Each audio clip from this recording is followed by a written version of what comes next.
Hello, everyone. This is Jeff from Irenicast. And before we get into this week's show, I just wanted to take this opportunity at the top of the episode to, first of all, wish everyone well. We know that these are unprecedented times and that our daily lives have been thrown into varying amounts of uncertainty. And even though there's a lot of uncertainty in all of our lives, we do want to let you know that we are still going to continue as usual. Not as usual in the sense that we're going to ignore everything that's happening in the world, but we're going to keep to our regular episode posting schedule, and we're going to keep the same basic format of the show so that there's some sense of, comfort, familiarity in the midst of all of this that's happening. But we do also understand that many of your lives are in different places. Maybe you were listening on your commute to work, or you were listening at the gym, and we know that podcast listening in general is on the decline. So in the midst of that, we also wanted to provide extra opportunities to let you know that we're here, that we're hoping to connect, and that we value everything you bring to the show by listening to us on a bi-weekly basis. So one of the ways that we're going to primarily do that is through our Facebook page. We want to utilize it a little bit better in the coming weeks.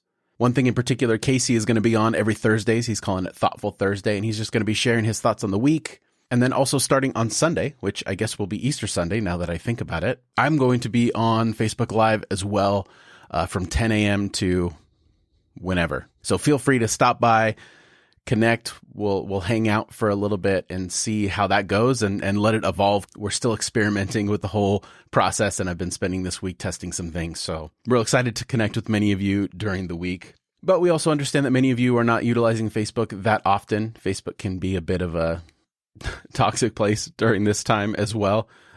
So we're hoping to be a refuge in that. But if you are not on Facebook, please email us at podcast@irenicast.com and let us know other platforms you'd like to see us on. And then also, if you want to email us, and I mentioned this at the end of our conversation in this coming episode, but if you email us at podcast@irenicast.com, write into us.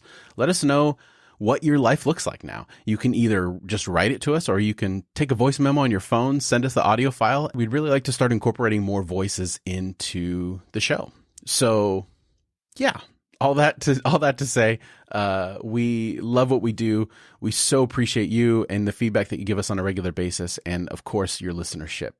So that's it for me. As usual, you can check the show notes for all the information that's mentioned here at irenicast.com/164. And without any further ado, here is this week's episode. Hello, everyone, and welcome. We are Irenicast. I'm Jeff. It's your boy, Alan. I'm Bonnie. I'm Casey. And this is Rajiv. On the first and third Tuesday of every single month, we bring to you our perspectives on theology and culture from a post-evangelical lens. Thank you for joining us for another conversation to provoke your progressive Christian imagination. This week, what the hell is happening? We're here. We're still putting out episodes. In fact, we had another episode scheduled for today, but we figured it might not be the best thing to approach this time around. So we're not gonna do anything different. I feel like we're gonna keep our same format. For those of you that are familiar with the show, for those of you that are joining us because you discovered us on whatever podcast rabbit hole you found yourself in with your extra free time, and we're gonna talk about isolation. But we're not just gonna talk about isolation in the sense that here we are, we're lonely and all that kind of stuff, but we're going to talk about it, some of the more expanded versions of that. And for that conversation, Rajiv is going to lead us in that. And then for our segment, we're going to be doing a new segment called Playlist. I'm looking forward to this one. It'll be a lot of fun. So let's talk isolation. Rajiv, kind of guide us into where you want to take us today. Oh man, it's I can't remember feeling this disoriented in company with so many, everybody else who feels disoriented too. And it's like all of our disorientation is different. So, and a big part of what's shaking things up is this physical isolation that we've been called to do as a way to flatten the curve, stay safe, keep other people safe, etc. And it's kind of messing with this. I was thinking about isolation, both as it relates to its impacts on us in the here and now in the midst of this pandemic, and isolation as it connects to theological evolution, theological unraveling and evolution. So for the first half of our conversation, want to ask you all questions about the here and now and the pandemic. And then the second half of the conversation, move into the theological realms of as it relates to isolation. So just like where are you just in your gut right now? How are you feeling? I always go first, so I'm going to sit out for a second. But yet you did go first. Nuh-uh. All right, well, I always go last, so let's buck the trend. And yeah, so We're in the bottom of the rabbit hole. Shake it up. it's true. Baby. So I was at my home. I'm working remotely. If you know me, if you've been out with me in the world, I'm not a chatty person when I go to the grocery store or, to get my coffee or whatever. I'm not, hey, how's your day? Da, da, da. I just get my stuff and go because I have other things to do. But I've been in the house for a week and I had to, hey, we need some groceries. We were down to half a roll of toilet paper. Thank you, all of you hoarders. I don't mean that sincerely. And I was, hey, how's it going? I was just super chatty in line and to the cashier and, had to go by the local coffee shop and pick up some coffee and was super chatty there. And it was a very strange, I don't know, a very strange mode to be in for me. And I think that was more emblematic of kind of where I'm at right now, where everything is the same, but in different places. Another thing that's always important to me is space. So when I'm doing my work that I usually do in my office at the office, and now I'm here doing my work in the same place that I do this work where we record and do podcasts and all that kind of stuff, it messes with my sense of order, of the way the world is. And my spouse works in an ER, so there's this cloud of worry that's over us a little bit all the time right now. I'm with the same 4 people every day, which I love, myself and my daughters and my wife, but it's weird to feel cooped up and helpless and lonely at the same time you're having a shared experience with the entire world. Like this weird juxtaposition of those two things that we all have probably the most in common that we've ever had in human history, but we're alone to share it. It's very strange. I don't even think I've had time to really sit down and think about it, probably until as we're going to unfold it now. But, the isolation is weird because it's unlike any other. I usually like isolation. I'm almost ODing on my own stash, like I'm used to my isolation in bits and pieces, but now it's like, okay, this is a bit much. I guess too much of a good thing is a bad thing. Maybe. I don't know. There's my thoughts without fully thinking them through. Yeah, Jeff, as you were talking, it made me think about the difference between isolation and solitude. Because I tend to be drawn to solitude and, having space away from people for a while to reflect. But it's isolation from everybody else in the world who is having the shared experience with you, but you can't really get together to talk about it except for on Zoom there's ways you can, but it's not the same as being physically in the same space. But there's no solitude whatsoever because you're in a building with all of these other people that have their needs. And, we have some teenagers, my nieces who are staying with us right now, and our young adult son. And it just, there's people in the house all the time. So, oh my God, Bonnie, 100%. Like that is a very good distinction because I feel like despite the fact that I'm stuck in the house, I haven't had any alone time at all. And my commute is gone. Like oh man, 100%. Amen. Can we say amen on this show? Can I just amen? Well, Jeff saying an amen lets us know how difficult these times are. Right. I'm using church language here, people. What the hell is going on? I know it's almost like our on the chore chart is going to be find a space that's just yours and nobody else can invade that. So everybody has their own little space they can go to. And then we all know when you go there, we leave you alone. almost feels like we're at that point where we need to do that. No one else in my house functions that way. So that would be like, it'd be like, here's your closet, daddy. Like, I am not someone who is drawn to solitude. And so this is definitely an experience for me. I am someone who I'm sort of a fixer. That's just by nature who I am. And to know that there's not much I can do to bring comfort to the people that I care for and I love, other than call them and tell them to keep their asses home, I mean, there are certainly ways that we're trying to be helpful and providing meals for people, but can't fix this. And there's no way around it except to go through it, right? I am not someone who likes to just go through things without kicking and screaming. And so there is a sense of surrender that is coming into me that I've never experienced before, where it's just like, well, we just got to buckle in and just go through it.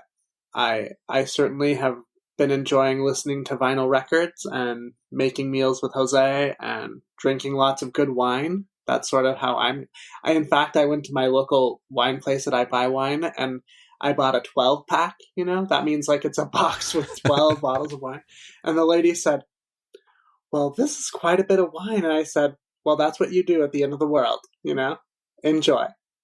So that's kind of been fun, trying new wines and stuff like that. But yeah, I think that for me, there's also some grief in terms of like hearing people wonder who they are when they are not doing. And I think that that's something that living in a society that is built on what you do is who you are, and how dangerous that becomes. That we begin to think that whatever we produce or whatever we do is who we are. And when we have all this space to just sit back and be, we don't know how to do it. Because we don't know who we are when we're not doing something. And so I think that this has given me time to pause and to wonder about who I am when I'm not doing, or at least I'm attempting to do that as I mow my lawn and garden. But it's hard, for sure. It's hard to, my parents just got a puppy, a yellow lab puppy, and all I want to do is go down there and introduce Cole to her. Can't do it, What comes to mind as you say that, Casey? Like, it's not necessarily a bad thing, right? Like, we get so much purpose out of the things we do, and it's such a human thing to center our identity on activity. And like hearing you talk about all these activities that are very humanizing, buying wine and listening with Jose to music, like that brings tons of meaning. And maybe it's just a pigeonholing of what it means to be human, to our jobs or creating wealth or something like that, when waking up and breathing is an activity and just existing itself. I don't know. Cause I feel guilty, and I think maybe people who are listening might feel that too. It's not wrong to center your identity on what you do. Maybe it's just one of the most human things that we do, but it's also a real danger, like you're saying, especially in times of crisis like this. Anyway, it was just coming to my mind while I was hearing you talk.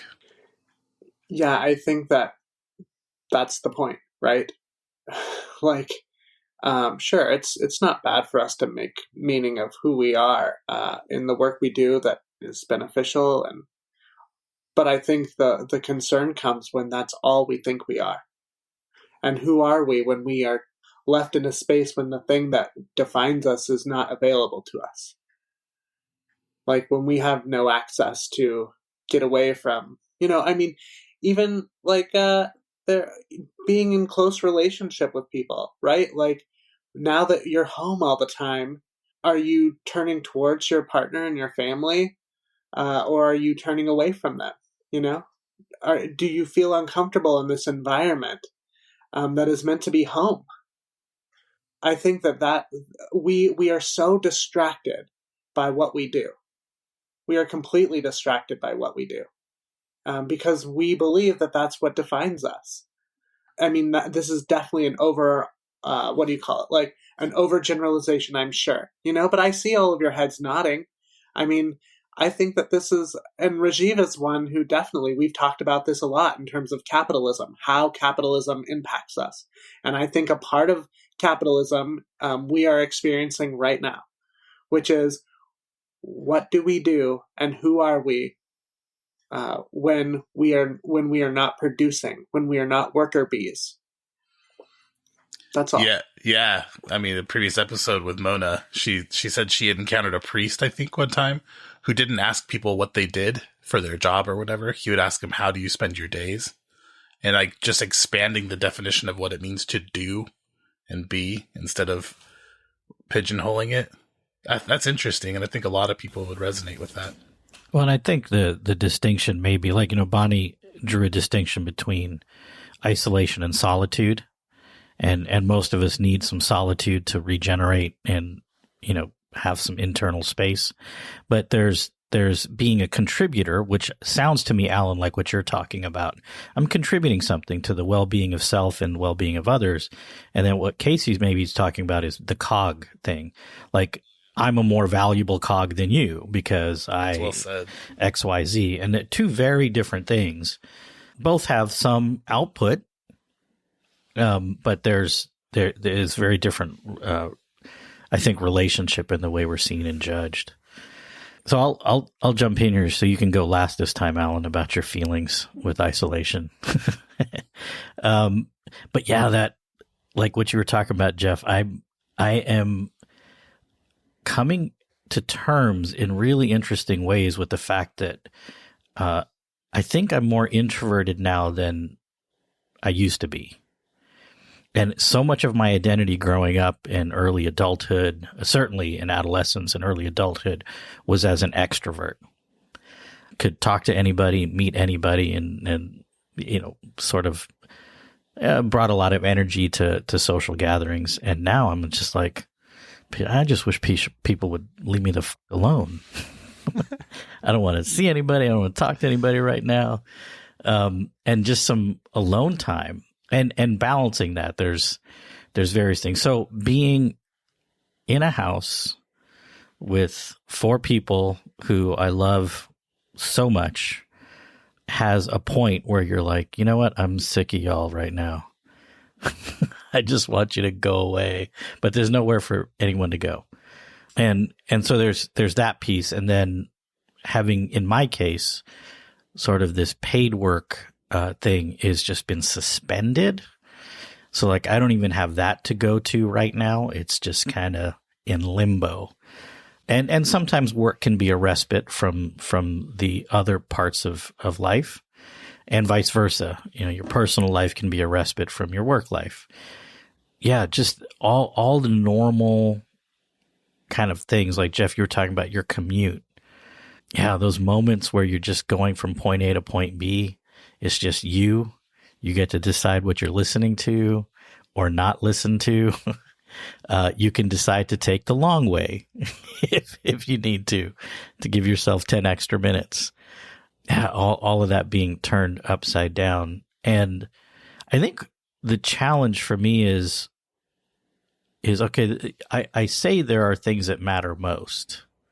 And now's a time to really engage with, like, okay, do I really believe that, or are those just the right things to say? And I've enjoyed having some time, and fortunately for me so far, it's proving, yeah, these things actually do matter. I don't know exactly how to do them, but they are the things that actually matter most. Yeah, the normal rhythm being ripped away so quickly has had an interesting impact.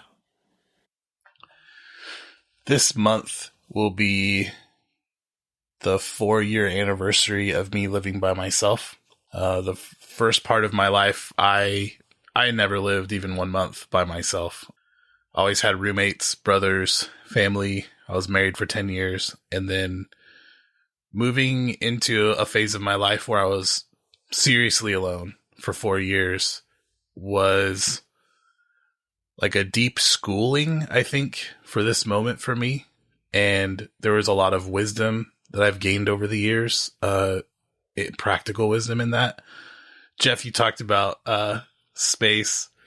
Like, I remember a time when maybe at like year 2 or whatever of living alone, I felt extremely isolated. I had put up like a blanket over the window in my bedroom so that like no sunlight would come in. And I was listening to really like sad music and just kind of in a protective shell, probably for the first 6 months at least. Closed all the windows. Everything was very, and I needed that. I needed time to kind of go dormant. But just yesterday, I took my desk out of the guest bedroom and moved it into the living room in front of these huge windows so that when I'm on the computer right now, I can look out and see the trees and all the different flowers and feel connected. In my hardest times of isolation, I also had that kind of dual thing where I was living next to a church and constantly in contact with people 24/7, but also isolated and alone. And that kind of pain was probably, it's exhausting.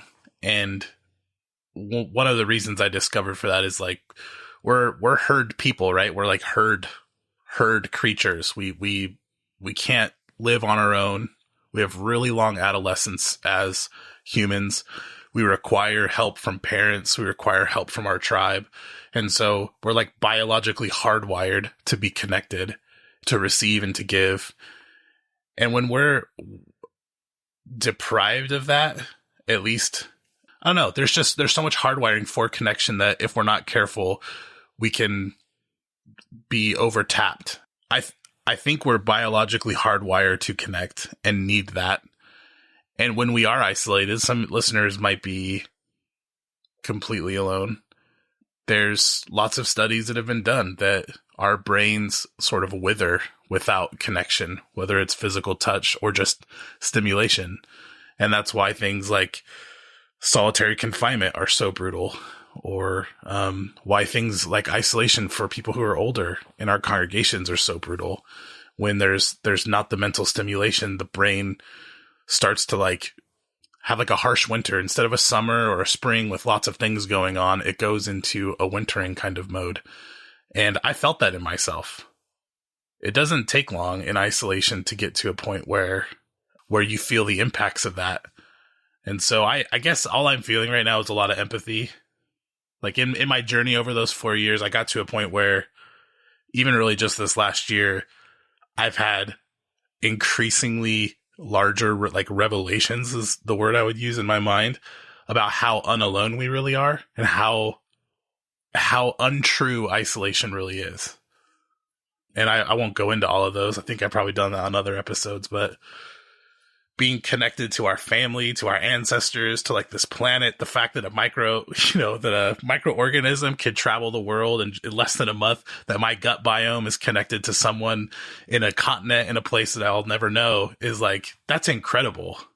I mean, that's unbelievable how connected we really are. And reminding ourselves of that, even meditating on it, whether you're religious or not, just thinking about how connected the world is, I think is healthy for our brains. For mine.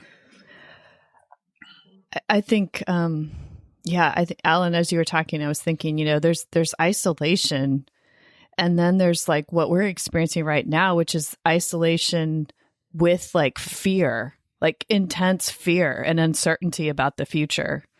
And I think so many, we live in the immediate fears of, is somebody that we love going to catch this virus? And what does that mean? Those of us who are, pastors, most of our congregations tend to be in those at-risk categories of folks who are older, may also have some other thing that might compromise their health or the immune system. And this virus is a real threat to life.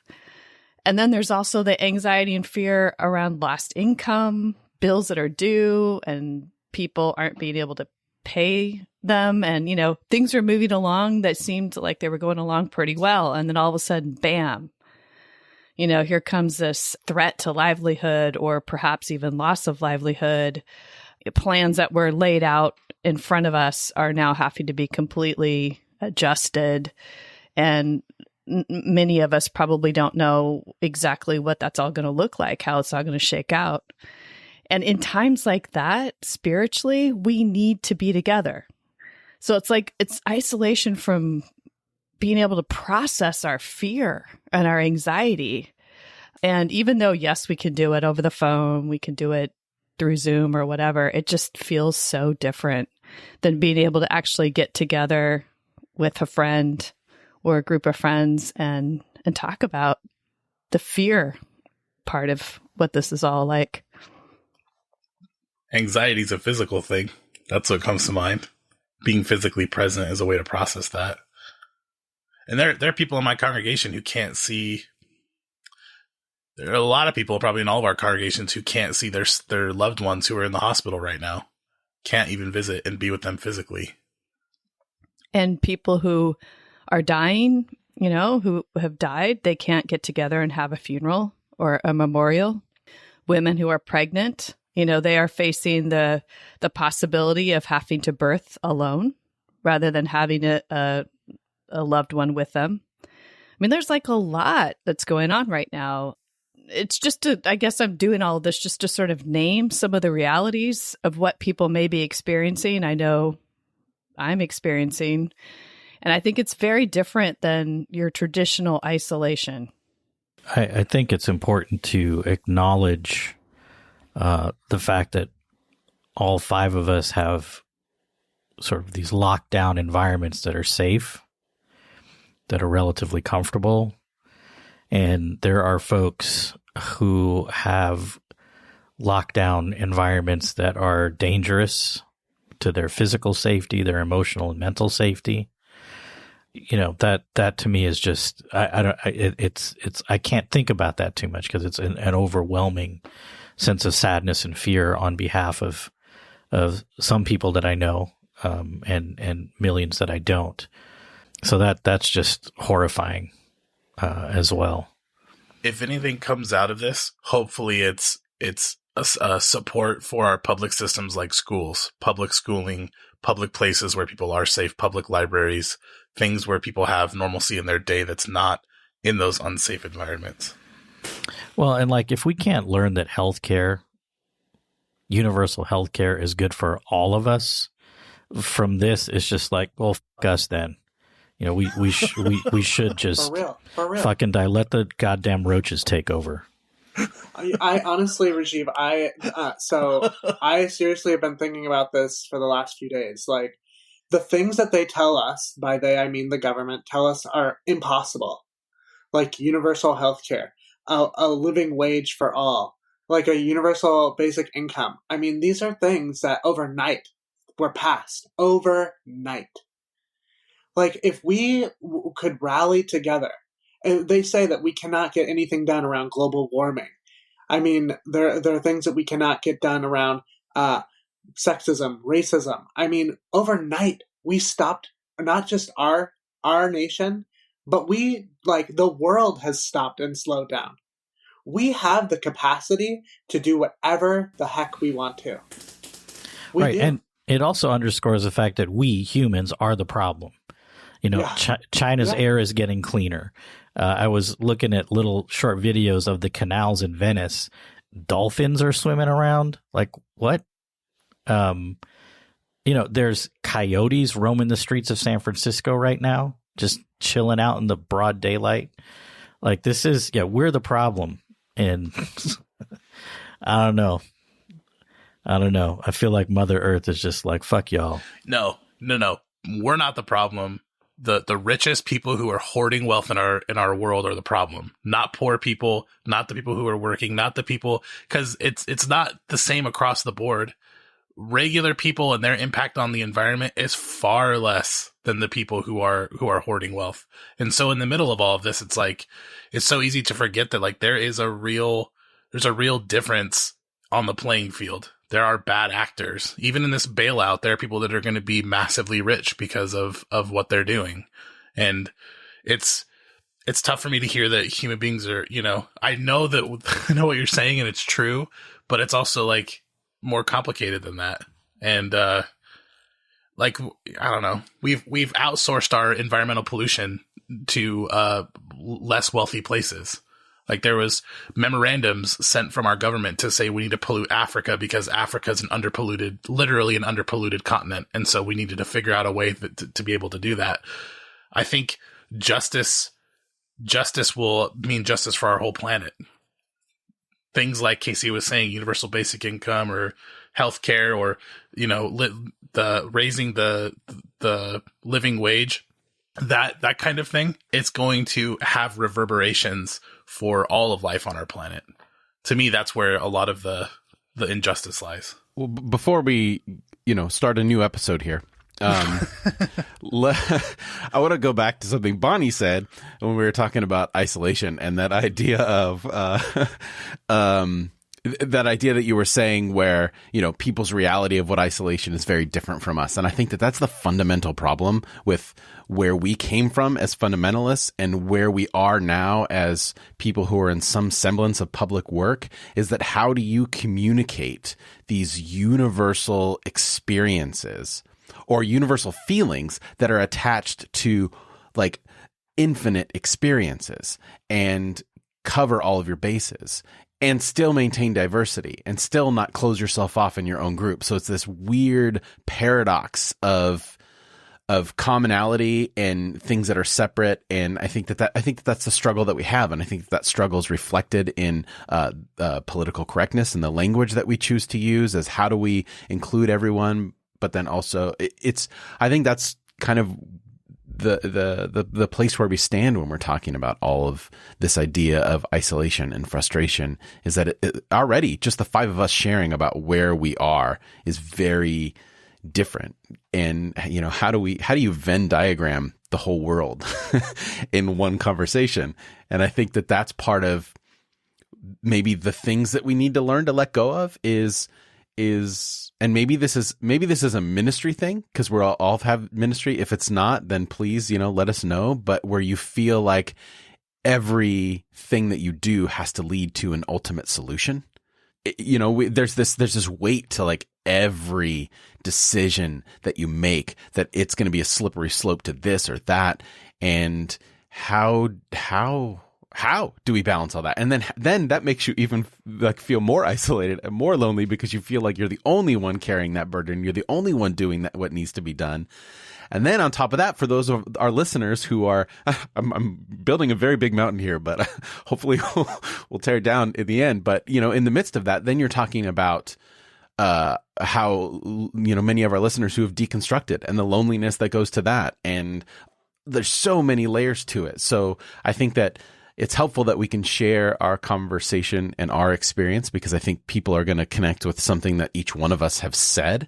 But then it's like then we kind of settle into a place of, being specific and being intentional about saying this is our experience, and hopefully you can find that commonality, and not definitively making any statements about what God says or what the Bible says or what the church says or what the right thing to do is or anything like that, and just sit in that. I don't know where that's leading, but that's just what I was thinking when Bonnie was talking. Yeah.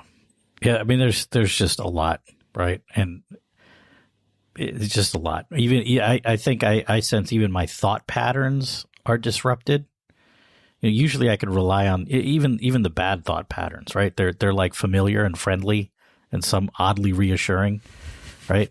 and now even those things, the good patterns, the bad patterns, they're all just askew. You're like, damn, I can't even be depressed right. Like, what the hell? What's happening? And Jeff, as you pointed out, I'll suggest humans as an invasive species as another episode, but we'll go there later. So I do want to begin a transition here to talking more on the theological front and isolation as it relates to theological evolution. And as a really bad segue, what I want to ask is, if we were all still in our fundy places, would we be one of those leaders or people that are like, we're a resurrection people, Jesus has conquered death, we have nothing to fear, let's meet anyway? Well, I think, something that you said, Rajiv, and also that I think we've all sort of shared is like you can there's some things that we deconstruct in our transition and maybe other things that we don't deconstruct. And times like this is when the things that haven't yet been deconstructed become pretty apparent. And I think part of that has to do with like, how important are we actually? Jeff said something about, every decision having such weight to it. And I do think we carry that. I think we carry that as, I should speak for myself. I carry that as a religious leader, especially, but I think I do even as a human. And I wonder, we tend to like to really lift up the value of the humans, the existence of humans on the planet. And maybe, and that comes, I think, probably from our fundamentalist evangelical backgrounds, where, Jesus would have died to save any one of us if there were just one of us that needed saving. Not if you're over 50 and a drain on the economy, then Jesus didn't die for that one. Yeah, exactly. It's a gift and a curse, right? It's about the afterlife. I think that it's really important that we don't forget that it's really very little about the flesh and blood life. It's about the afterlife, and Jesus died for that. But yeah, how important are we, in the big scheme of everything, and in the ways that we're interconnected with the entire planet? Do you think it's a mentality or an intellectual break that needs to be made between the phrase "how important are we" and "how important are you"? Because I think that it's easy when we talk about we, like the collective of humanity, it gets a little easier to say, well, let this portion die off for the sake of humanity, for the greater good, but then holding equal space for humanity as a whole and individuals. I feel like that's like the crux of so many ethical dilemmas, right? Like, how many of us were presented with the Jesus analogy of the child strapped to the railroad tracks and the train coming towards the child, and that's what Jesus did. God killed the son or even just is it the classic trolley car example? Like that I wonder is kind of at the heart of that, is that holding those two in tension needs to be there, where if any one of us can easily sacrifice an individual, or any one of us can easily sacrifice an entire group, like there lies the problem. and instead of what's the right answer. 99% of that is a failure of imagination. Like it's like this false dichotomy. You're going to run over these 80 people. You're going to run over these 3 people. And it's like, let's run over nobody. Let's actually question the assumptions behind why this choice is presented before us, why there's not enough ventilators in this hospital, or why people don't have access to healthcare. And then even war is like that too. It feels like a failure of imagination, at least to me. Well, and yeah, using that analogy in the current context, we have an opportunity where, the individual and the people on the trolley can both live. We're just going to stop the trolley way up track and refund people their money for their tickets. So the trolley company loses a few bucks, but everybody lives. It's like, it's not even the same thing. Before we pivot away from what Bonnie said, I think you're really onto something. It's not just a ministry leader thing. It's also sort of like a fundamentalistic way of looking at the world. Like every relationship is about whether or not I'm going to get my friend into heaven, or whether they're going to go to hell. Like everything is so intense all the time. And kind of like Jeff was saying, there always has to be this answer that explains everything and that applies to everyone everywhere equally. That kind of pressure is not good for any of us. And I think it relates to what Casey was saying earlier, which is like, we are what we do, what we contribute, what we produce. And yeah, we can name that as kind of a capitalistic ideology, but it's also a fundamentalist evangelical ideology. And sometimes it's hard to parse out the difference, like how it has been ingrained in each of us. So our value is often associated with our individual contribution and everyone else's individual contribution that we can, partner with or recognize. And that's probably why I love process theology so much, because it turns it a little bit on its head, where the value is more about the connection itself. It's the space between. And if something happened to me, then we would lose the space between me and everything else that I'm connected to. So my value is because I'm plugged into networks and to webs of connection, not in me in and of myself. I don't know if that makes any sense, but I think it like completely twists everything we've been brought up to think. Right, and that's what I was saying earlier about turning towards people, right? Like in these moments, like that's what's most important, is how we turn towards each other. Because I would argue, and that's what I was trying to say earlier, is I feel like we have spent so much of our time turned away from each other and running towards God knows what, money, power, identity found in things other than relationship. What we are experiencing, I believe, is something, it's like the thing under the thing, right? Like, sure, we are all stuck at home. Sure, economically, this is really atrocious. But there's some stuff underlying all of this that if we spend any amount of time thinking about, we're forced to deal with, which is our lack of connection, our lack of being in relationship, our inability to see ourselves as human beings, not humans doing, like it's like the thing under the thing. Right. Yeah. It's our lack of acknowledgement of the connection itself. And I think that's really interesting. So for all that, you would say that your answer to the problem of the individual and the collective is not concentrating on either, but concentrating on the connection, because neither can survive without the other.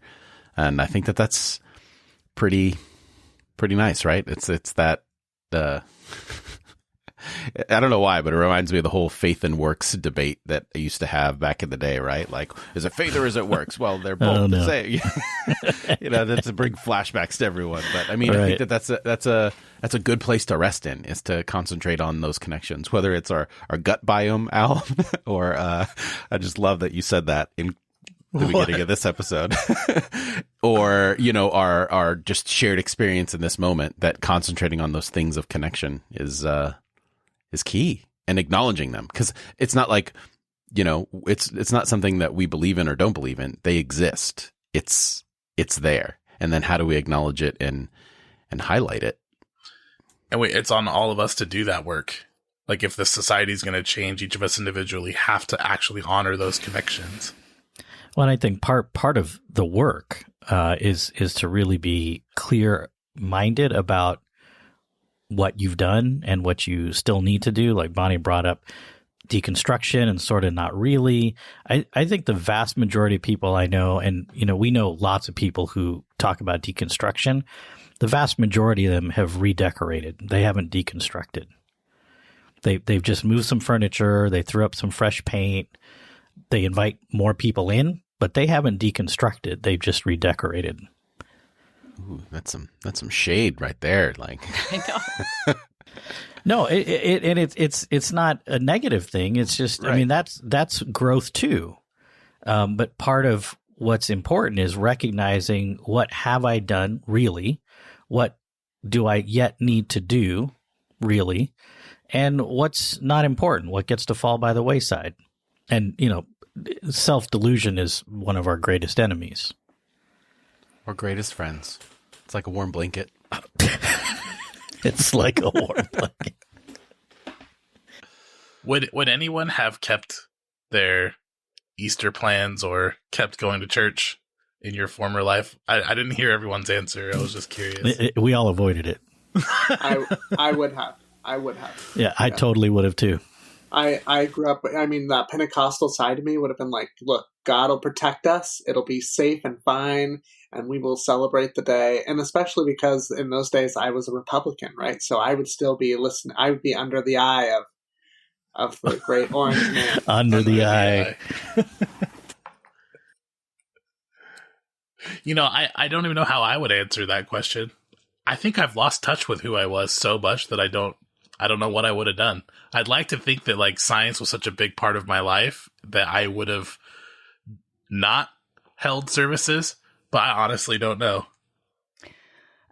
I think in my former context, I think, and I think this might be true of people, is that we would have turned to prophecy, and that there would have been a lot of trying to figure out what this pandemic meant in the big timeline of God's plan on this earth. And my God. Which bowl is being poured out, which trumpet is blaring. Right. That's what we need to figure out right now. That's right. Yes. So I don't know if Easter services would have happened. I think there would have been a lot of Bible study on, what this means. Like, is this the abomination of desolation where everybody meets in their houses and the churches no longer matter and we're just going to be Bible Christians? Man, you're taking me back. Okay, I think I would have been with you on that. And where you start pulling out the stashes of things that have been hoarded, because we might need them now that we need to develop our little communes and stay safe from the world. So, yeah, I think that would have probably, in my community, that would have been what I would have been part of. Right. Sorry, Rajiv, can I just elevate something that I think is important as we're talking about this, how triggering this might be for some of us in terms of where we're coming from? Like, I know for me, like, my grandpa called yesterday and was like, some people are saying this might be the end of times. And I had to be like, they've been saying that forever, Grandpa. But there is this weird triggering response in my gut. If I'm being honest, right? All of those voices, me too, start popping up. All of the shit that they told us about the end of times and Jesus coming, and a part of that is related to being in a controlled environment. It's a part of growing up as a child of abuse, like we all have these voices that are not our own, that were embedded in us as young people. And so when things like this start to happen, all of those voices begin to elevate. And so what I find myself doing is saying, I need a trusted source, because otherwise I can get really consumed by all the it's not even fake news. I mean, some of it is fake news, right? I mean, when you have the president saying, we're going to be back by Easter, there's that fake news element. But also it's the sources in my head from my past that begin to arise. And I have to find that clear, steady source that is not either of those things. It's like, who's the adult in the room? Look for the adult in the room. Look for the safe person who can tell you the truth, right? I just wanted to elevate that because maybe I'm the only one, but I don't imagine that I am. I'm with you, and I think that probably triggers different parts of all of us. For me, it triggers that part that's like, there has to be a meaning behind this. That's what Bonnie is saying, and Casey, that's what you're sharing, is that what is God doing with all of this? Is this the end of times? Like, does God have a purpose for this virus? Like, is this... And it's one thing to hear... I think in what Rajiv was saying, my mind was just thinking while he was talking about, like, there are things that need to be shook up, like at least we're already suffering. We might as well get something good for it. That's what they say in the gym all the time. You're already suffering. You might as well get something good for it. So I love that perspective. Hopefully this virus shakes up the things and untangles the things that need to be untangled. But it feels psychologically unhealthy to be like, what is God teaching us with this virus, and where are we headed, and why is God bringing this virus to us, and what is it doing in the grand scheme of things? Doesn't that feel like, maybe that's just too strong to say psychologically unhealthy, but it feels like super triggering for me. I think psychologically unhealthy is not the whole question, but just the first part. Why did God... Why did God... Yeah, so I think those are two separate things. Like, yeah, things need to be shook up. That's great. Let's get meaning out of our suffering. That's one thing. But it's a totally different thing, and tapping into my fundamentalism, I think, to try to see where God's fingerprints are in this plan. In the year of our Lord, 1999, I worked in a Bible bookstore, and it was on the cusp of the millennium. And I don't know how many you remember, but there was this little scare that we had called Y2K. And I was working in a Bible bookstore, and there was like literally a whole shelf of books. I don't know how they got the books out so quickly, but a whole shelf of books on how Y2K was going to lead to this portion of the end times, all that kind of stuff. And it was chaos. Like, it was this weird bubble because I would go to normal life, school, the grocery store, everything was fine. But if you, the way that Bible bookstore looked, specifically that particular shelf, looked exactly how all of our grocery stores look right now. It was just stripped bare, and there was nothing there, and there was just like paper. It was just ravaged. And then on New Year's Day, we had a New Year's Day sale to kind of get rid of the old inventory. There were just stacks of these books, and everyone will walk past them. And I don't think that that's to say that we need to diminish, you know, what we're feeling in the moment and all that kind of stuff. But I think it is also important for us to hold in tension, like how important the words we use in the midst of the crisis will lead to whatever is going to come later. Because if it all is hyperbole and big words, then all it's going to do in the other side is, I think, increase our division, increase our frustration with the systems that are happening. And I think that we're seeing that right now, because the reality of the situation is this is super serious, but it's not a world ender, right? Like it's going to affect and dramatically, damage an important part of our society. And it's a big deal, but it's not going to end the world. You know, we're not going to see the two prophets preaching in Israel. You know, we're not going to see the rise of Nikolai and the Antichrist, you know, that you know of. Kirk Cameron's not getting a sequel. Like, none of this stuff is going to be the end, but it's okay for us to have moments to feel like it's an end right now, right here, right where we're at, and sit in that. But then the responsibility comes is then, where do we communicate that? How do we communicate that? And how do we offer, you know, there's that spectrum between hysteria and silence. And for those of us that are responsible for someone in our life, you know, how do we find that balance in the way that we talk, in the way that we move when we're around people?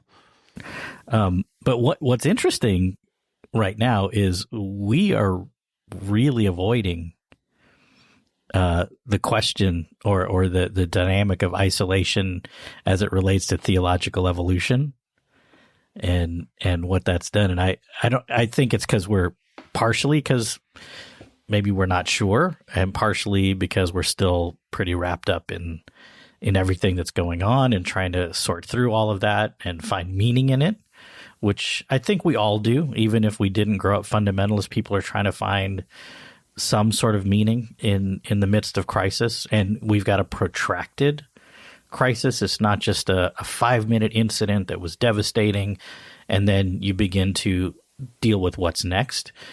To be in the midst of something for so long, it's like, you know, the anxiety around when is this going to end? And then when it sort of has a close date, then we can begin to move past it.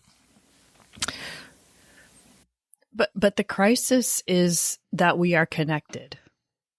And I don't think we want to call that a crisis. I think that's actually like we're realizing how connected we are. And that is why we all have to stay home.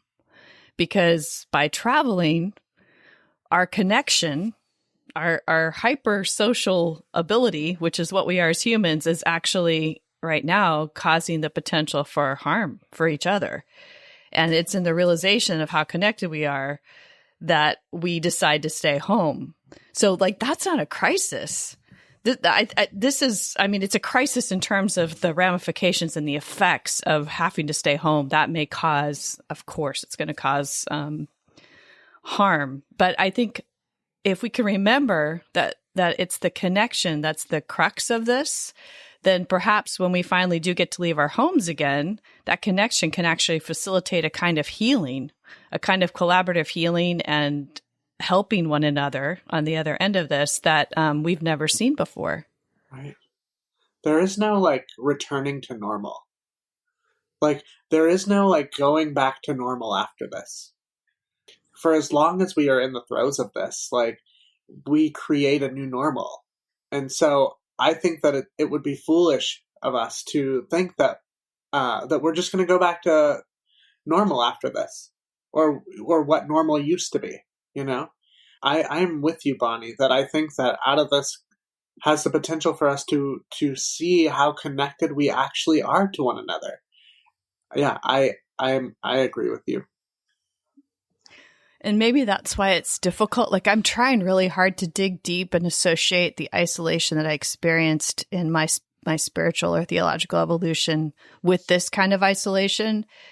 I'm having some difficulty connecting the two. And maybe that's why. Maybe because this is sort of helping us to realize how connected we are, whereas that experience that I remember of isolation as I was transitioning out of one community, not knowing where I was going to end up in my own spiritual and theological evolution, it felt really different in some ways. Like, it didn't feel like shared experience at all. It felt extremely lonely, and any attempt to reach out so somebody else could potentially understand just felt almost impossible. Whereas it doesn't feel like that quite in the same way now. I wonder if that's because the connection we were given before was we were all individually tethered to the one idea of God, the one thing of God, and not tethered to one another. So anytime we felt that sense of isolation or anytime we felt that sense of loneliness, we were told, oh, you just need to concentrate on that one connection, and thereby severing the connection that we had with one another. That's exactly right, Jeff. And I mean, think about how incredibly controlling that is. Right. That's right. That was my thought, Jeff, was as I was listening to Bonnie talking, I was thinking my experience was that I always sort of felt alone because I was only tethered to one thing, and that was what they were telling me to believe.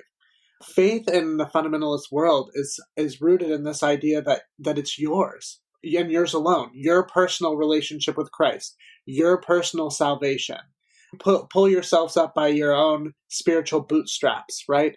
That everything is connected, and yet it is not. You are connected to the one big daddy, whether that be your pastor or Father God, barf, but you're not necessarily connected to the people around you, and it's a mistake for us to think that we ever were.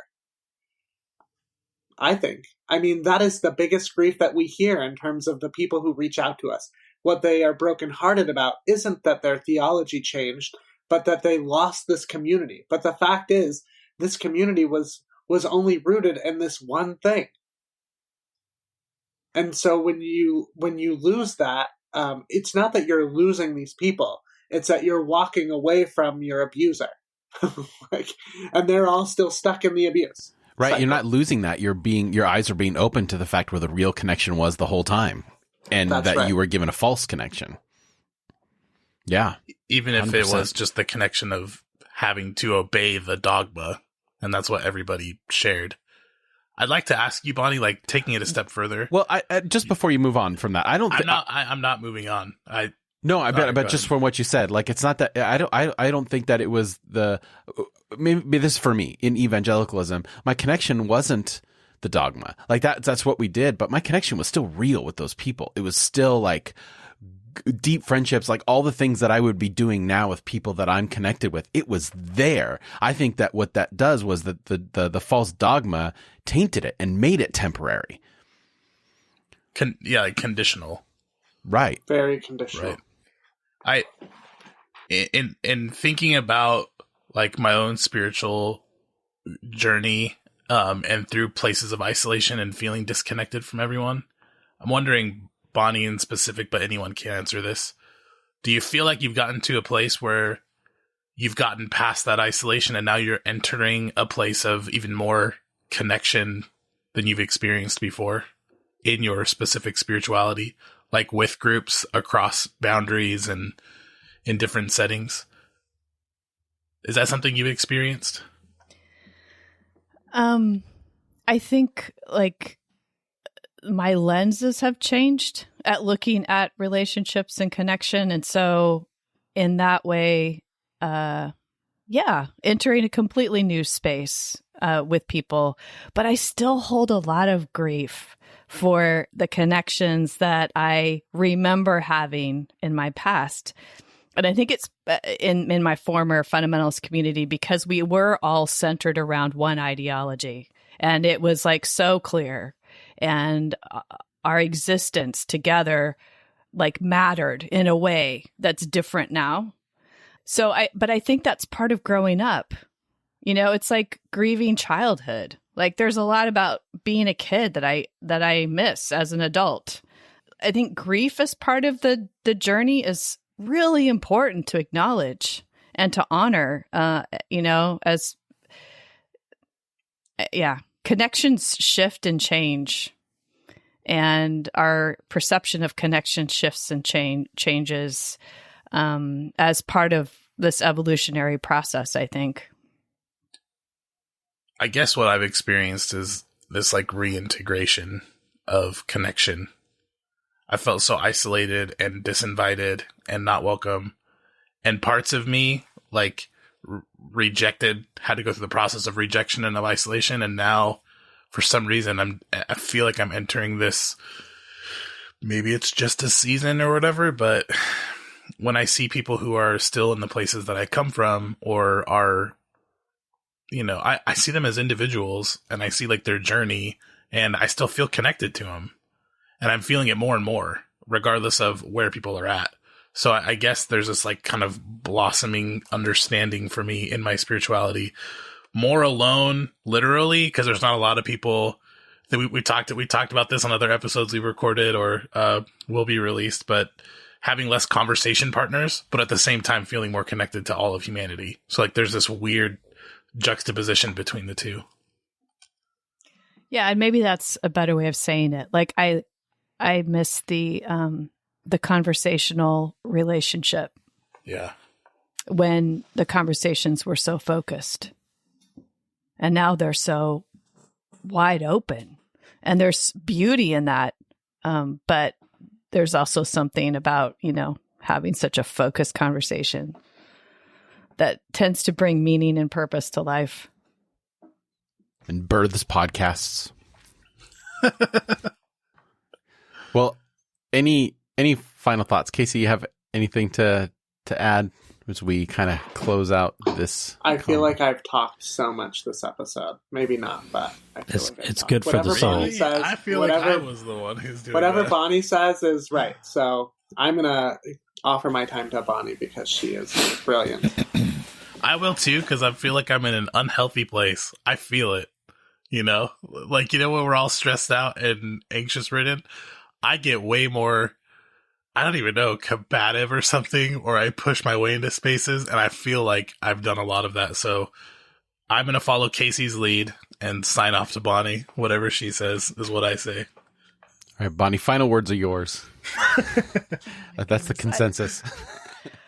I think there's value in being in the middle of something and talking about it while we're in the middle of it. Like, we're not in reflection mode. We're living it right now. And perhaps, 6 months down the road, we'll look back at this episode and say, wow, we see it differently 6 months down the road than we do right now in this moment. But how cool that we get to, through the podcast, be able to speak to what we're feeling while we're feeling it. So I appreciated this conversation. All right. Well, let us know what you think. You can add your voice to this particular conversation and comment in the show notes at irenicast.com/164. Also in the show notes, you'll find links to all the stuff that we talk about and a complete list of ways to contact the show. That's irenicast.com/164. And if you'd like to suggest possible future topics for the show, you can always email us at podcast@irenicast.com. Or if you want to, send us how you're doing right now. Let us know what things are giving you hope and joy, or even frustration in your time of quarantine. You can email us, text, or you can just take a voice memo on your phone and send it into the show.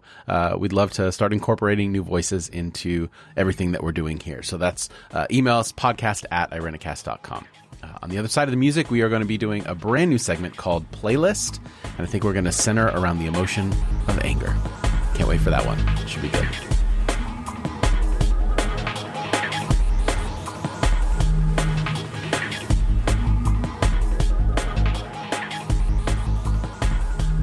So we are on the other side of the music, and we are doing a new segment. I'm very excited for this segment. It's just simply called Playlist. And what we're going to do for this segment is each time we do it in the future and now, we're going to pick an emotion, pick a state of mind, a state of being, and we are going to reflect that state of being through music and pick our 3 songs. We'll mention our honorable mentions as well, but 3 songs in which we all would listen to in that state of mind. So we could call it mixtape and go old school, but I don't know how many people even know what a tape is. I don't even know how many people listening remember that feeling of standing by the radio with your cassette player to wait for that song on the radio so you could press that record button and get it exactly right. And then pushing in the tab so you could never record over it. That's right. That's right. Song. And then taping over it when you got tired of it. Taping over the tab. Exactly. So you could record over. Boxes of old cassette tapes. Oh man. All right. Those were the days. Actually, they weren't. That was horrible. It's so much better now. But so we're going to pick our playlist. So what we'll do is, this isn't in any particular order, but we're just going to, each of us share one, and we'll do 3 rounds. And then at the end, if any of us have any honorable mentions, we will do those as well. And we'll try as best as we can. In the show notes, all the songs will definitely be listed, and I'll link the YouTube video. And then I'm working on our Spotify account. So if I'm able to do that before this episode gets out, then check the show notes as well. If you're on Spotify, we'll make a playlist on our podcast thing, and you can listen to it straight from there. And if there are any other ways that we can put this kind of stuff out there, let us know. Yeah. So let's start. Casey, I want to start with you because yours are the one that I'm most curious about. So Casey, what is your first entry into the Oh, did I say the emotion? The emotion that we're going with is anger, frustration. So what is your first one on the list? I Don't Want No Scrubs by TLC. Oh, that's a good one. I love that. Okay. Do you have any story connected to that song? Like, when you hear that song, do you have a moment? Is there a scrub out there that you think of? There are so many. There are so many. Yeah. No, but I feel like I love that song because for all those reasons, I don't want no scrubs. All right. So. I like it. Bonnie, how about you? The first one I'm going to tell you about is Gloria by Patti Smith. Patti Smith is like, she's so badass. I love her so much. And I just found out that she was raised a Jehovah's Witness and had like a strong Bible education. So maybe that's why I identify with her so much. But yeah, the first line of that, she's poem is Jesus died for somebody's sins, but not mine. Nice. And I remember just screaming that, and as I was transitioning out of my former theology. That's how you kick off a playlist right there. Can we just point out that Bonnie said the one I will tell you about is this one? You snuck that in there. Well, yeah. You got 2 more, right? She's like, the ones I'll tell you about. She's got some in there that she's not willing to share, but that's okay. Very nice. I like it. Look up Patti Smith and listen to punk rock music. You'll feel so much better. Rajiv, how about you? All right. My third pick here is Rage Against the Machine, no surprise, Maggie's Farm. Love that one. Really good song. Just crank it up and don't want to work for. Yeah, it's good. Very nice. Alan? This song actually used to be, I think, Jeff, correct me if I'm wrong, I think this used to be the ringtone you had on your phone for me when, like, years ago. BYOB, System of a Down. That's still the ringtone that I have for you on my phone. Right, oh yeah. My gosh. Wow. Like, you told me it was the ringtone back in, like, I don't even know, 2009 or something. We can prove it. You want to call me right now? I'll turn the thing on and I'm gonna prove it. Although that's copyrighted material, so yeah, that's true. It's the line BYOB is bring your own bombs, I believe, right? Yes. Yep. That's what it is in my head. And there's a line that says, "Why do they always send the poor?" And he's like screaming it, strumming the guitar, and I just feel it. It's good. All System of a Down, really, and Rage Against the Machine, man, so good. Yeah, System of a Down is, They show up on my playlist all the time. Killing in the Name of is my system, the one that I just love that line. F you, I won't do what you tell me, and I can repeat that forever and ever. But it's the more obvious. I'm not a deep track person. I'm not as sophisticated as Rajiv over here. So Killing in the Name of is Rage Against the Machine, right? Yeah. Yeah. Oh, okay. Yeah. That's your third pick? No, I'm sorry. And I didn't do a third pick. I have no particular order. Yeah, Oh, mine is okay. no System's particular at the order. top. Okay. Yeah, this is no particular order. So System of the Down for Alan, and then my third one is a recent one to my angry playlist. Is I've always lamented the fact that there's not enough good lament songs, especially when it comes to like theology and God, and people are afraid to do this. And I think I suggested this recently to Alan on his recent Facebook suggestion to get stuff, but it's a song by a rapper named Dax called Dear God. And Really good. it's just a good, like, there's a lot you could read into it, but I just think that there's not enough songs that approach just anger towards God in a way that maintains some sort of, is a psalm that maintains that semblance of you can be angry and still be in relationship. Not to use relationship with God. That sounds so weird to say, but you know what I mean. And I just like it. I just think it just directs frustrations from reality to it, and I really enjoy it. So that's Dear God by Dax. It's a good one. All right, Casey, we're back around to you. It is Lose Yourself by Eminem. Ooh, very nice. That's not Mom's Spaghetti. That's a different one. That is Mom's Spaghetti. No, that's Mom's That Spaghetti. is the same one? Yeah. That's angry? Yeah, that's good. I love that song. That's right. So for me, like, when I feel my MO when I get angry is to shut down, and I feel like that song invites me to step up, right? To like step into Oh, gotcha. into the moment and not be afraid, and so that's Puts you in that mindset of having to punch dance in the woods, right? that's right. I'm ready to go, honey. Let's fight. Yeah, nice. Mine is Inside Out by Eve 6.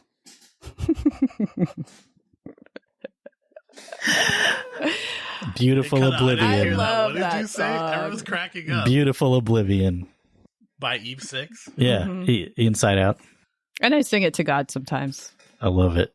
That's a good one. All right, Rajiv, back over to you. One of my all-time favorites, number 2 on the top 3 countdown, Soundgarden, Drawing Flies. And if you need to be in touch with good adolescent anger lyrics, nobody's better than Soundgarden.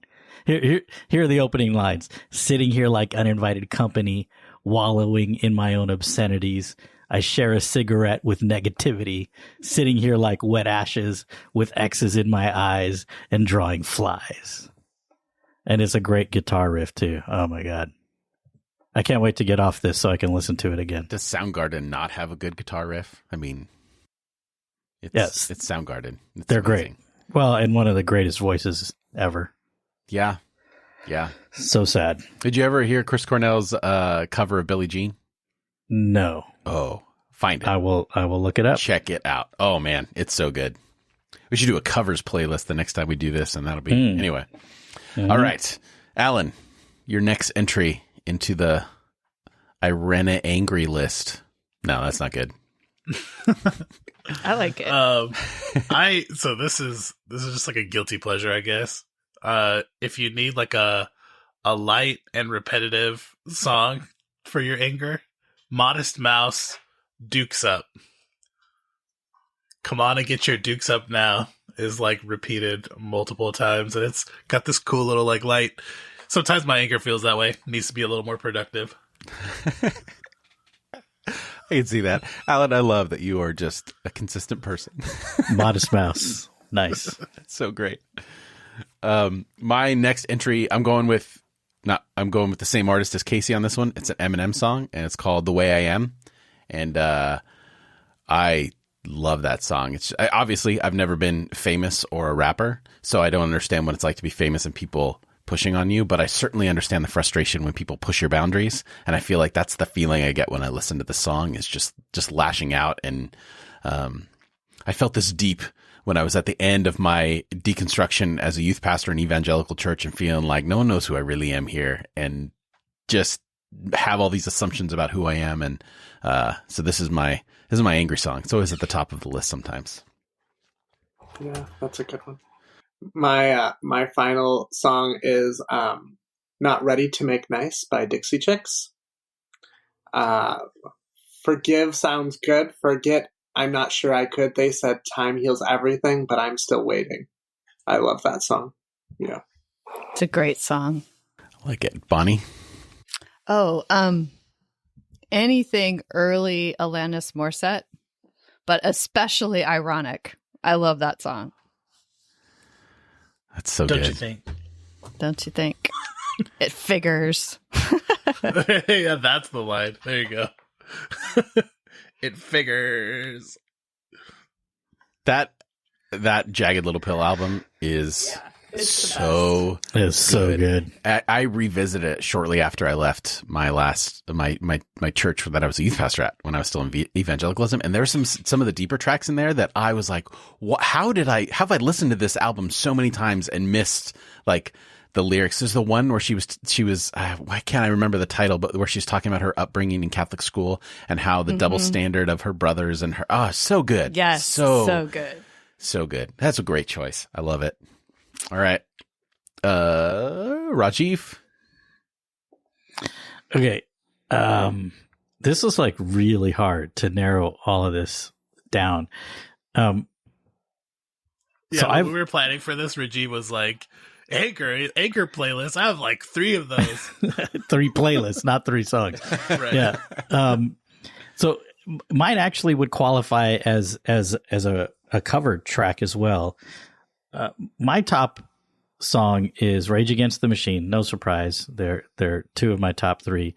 Their cover of Bruce Springsteen's The Ghost of Tom Joad, which is such, my God, because it's anger about certain situations, but it's also a blaring call to action, which is like, wherever you see a cop beating a guy, whenever a hungry newborn baby cries, where there's a fight against the blood and hatred in the air, look for me, Mom, I'll be there. I mean, it's like, and that's so good. So good. So you don't just get to wallow in your anger. You get to go do something about it. I have a lot of respect for 2 Rage Against the Machine songs. Rajiv. And if you're not following Rajiv on Twitter, he's Raj Against the Machine. You should go do that. When you said cover, Rajiv, I thought you were going with How Could I Kill a Man, the Cypress Hill cover. Oh, well, that, come on. Pretty much anything Rage does is great. But yeah, How Could I Just Kill a Man is good too. But that just leaves you with the anger. True. But and you're trying to justify your anger. Some songs need to leave you in the anger to move you to the next track to kind of lift you out of the anger. There's got to be an arc to your playlist. Otherwise, yes, you are not good at it. So, Jeff, are you building our playlist then? Because I have some high expectations now. Oh, I'm crafting this bitch to. Oh my God! All right, Alan, you're up. My last entry is a secret, so I can't share it. None of your songs make the track. Casey, don't shake your head. No, I think we should just take Alan at his word and move on. Yeah. No. Because they're things I wouldn't want people to go listen to. You know what I mean? They're not wholesome. Then pick something else. This is the podcast. We're putting stuff out there for the world. We're sharing. We're building connection, and you've just severed that connection. Alan, Did you are being over the top right now. It's not You are being wholesome. Not in a good Too place. much. You are being too much. Just say it, Alan. If you're listening to this, don't go listen to these godforsaken songs. But I used to listen to some incredible stuff when I was in high school, and it stuck with me. So when I'm in the gym and I have to lift something very heavy, I'll listen to things like "Down with the Sickness." Is that your or pick? Like "Let the Bodies Hit the Floor," something like that, and it's intense.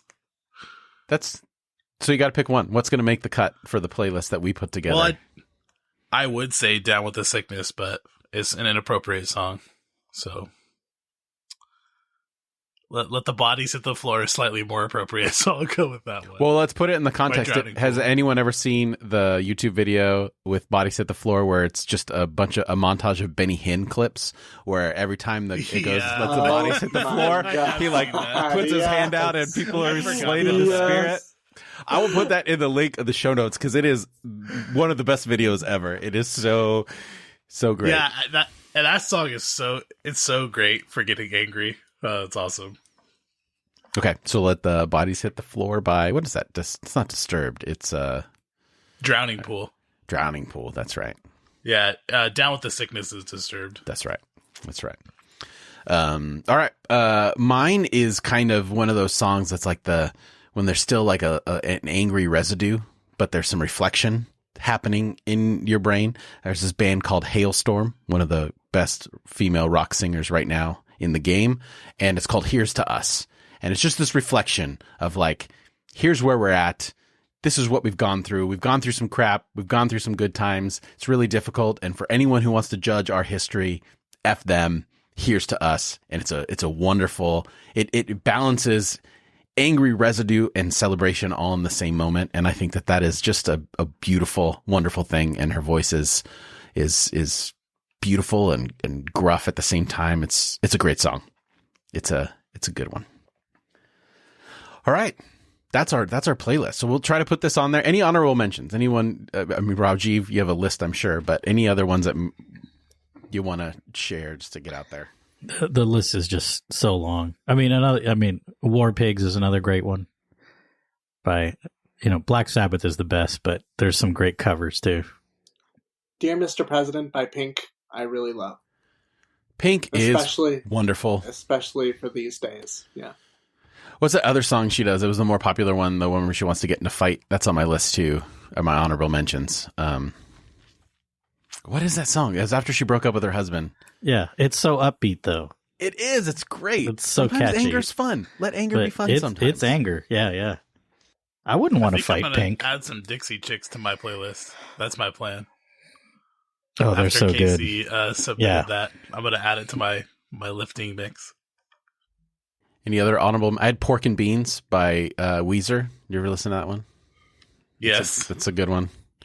Can I, in terms of music, can I just give a shout out? Of course. We can do whatever the hell we want, Casey. One of my musicians at church is a trans guy who grew up in church. And in fact, his first album was a worship album. And then when he transitioned, obviously all that changed for him. And he called me this week and said that he wants to take songs like Switchfoot and other music that isn't directly, it's not worship music, right? It's like, it sort of beats around the bush and you can interpret it however you want to. He's going to do covers of some of those songs. And he wants to talk about, he's calling it something like transformational. How this trans guy is reclaiming some of that and the importance of like being able to integrate yourself. So it's just something to offer. I'm really proud of our music and proud of my musicians. So you have look up Case and Maples. We'll put it in the show notes for sure. We'll put that in the show notes. Get a link to his stuff. That sounds great. I'm always down for a good cover. Yeah, he's phenomenal. He's come a long way and just is doing great work in the community. So very nice. All right. Well, on that'll do it for us this week. Thank you so much for listening to us this week. If you enjoy Irenicast and you'd like to join the work that we're doing, please consider donating to our PayPal link at irenicast.com/PayPal. We're always committed to keeping the show for free for listeners, but there are costs involved and any financial support helps. That's irenicast.com/PayPal. And for those of you that don't know, Irenicast is also a nonprofit organization, so your donations are tax deductible, which apparently you have extra time to file this year. So for any information, I don't know what I'm doing today. For any information on ways to partner with the show, please go to irenicast.com/support, and there you'll find all the different ways, including our merch and everything like that. You can also support the show just by simply making sure you're subscribed, making sure you get you'll hear a lot of people that say if you leave a review and a rating, that helps people find them in Apple Podcasts or whatever. That's actually a lie. It's a bold-faced lie. Subscriptions help. So subscribe. Hit that little button. Make sure that I don't know, just whatever. Just tell us that you love us, please. We're sad. I'm going to cut off. out.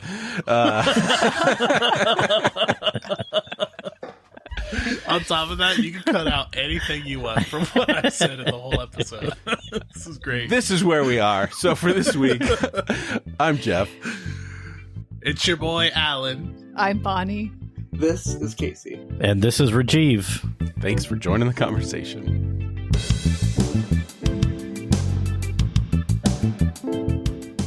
Wash your hands.